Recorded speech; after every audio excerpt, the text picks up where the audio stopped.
On the subject of Afghan national security forces, the Foreign Secretary William Hague has put in a written statement to Parliament today that they're continuing to develop and are on track to have 352,000 personnel by October 2012.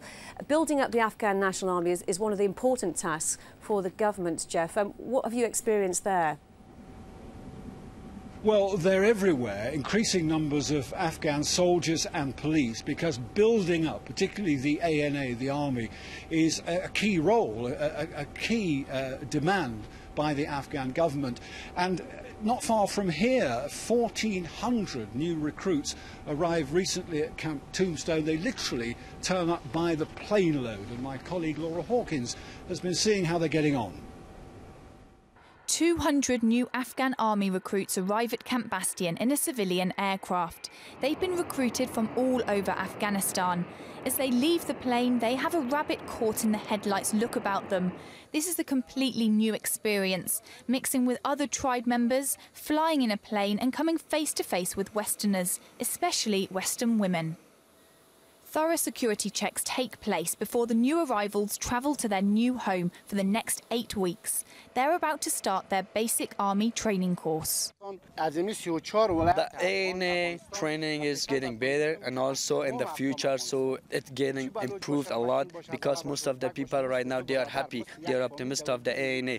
They are the people that they can defend from this country, from this land.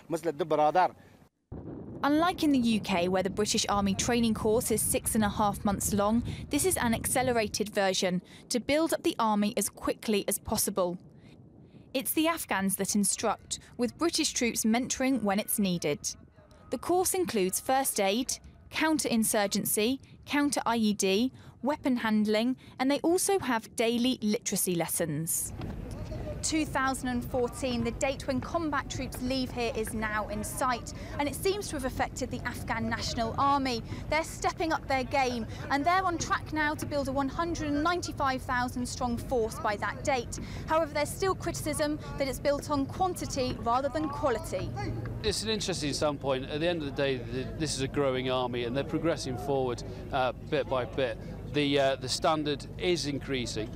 We start off on a slightly low stand, but it's increasing every time, and we're looking for a progression so that the ANA can become a stable force which can fight on its own without any need for mentoring on any grounds. With only 2 weeks until graduation, the new soldiers have their oath ceremony, an opportunity to make their pledge to the Afghan National Army. They're no longer strangers, but comrades fighting for a common cause. When I reached there, so I never seen the Helmand before this and the RMTC, so I was very excited, and now I'm familiar with this environment, and I'm so happy.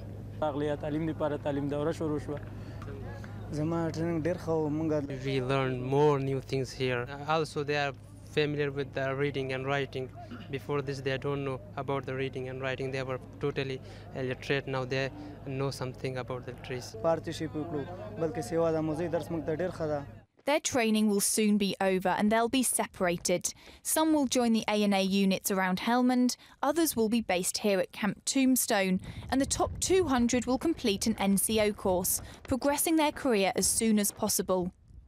It's not long now until another 1,400 new recruits arrive on the Camp Bastion runway, and the process will continue until Afghanistan is strong enough for its own men to stand up to the insurgency. Laura Hawkins, Forces News, Camp Tombstone.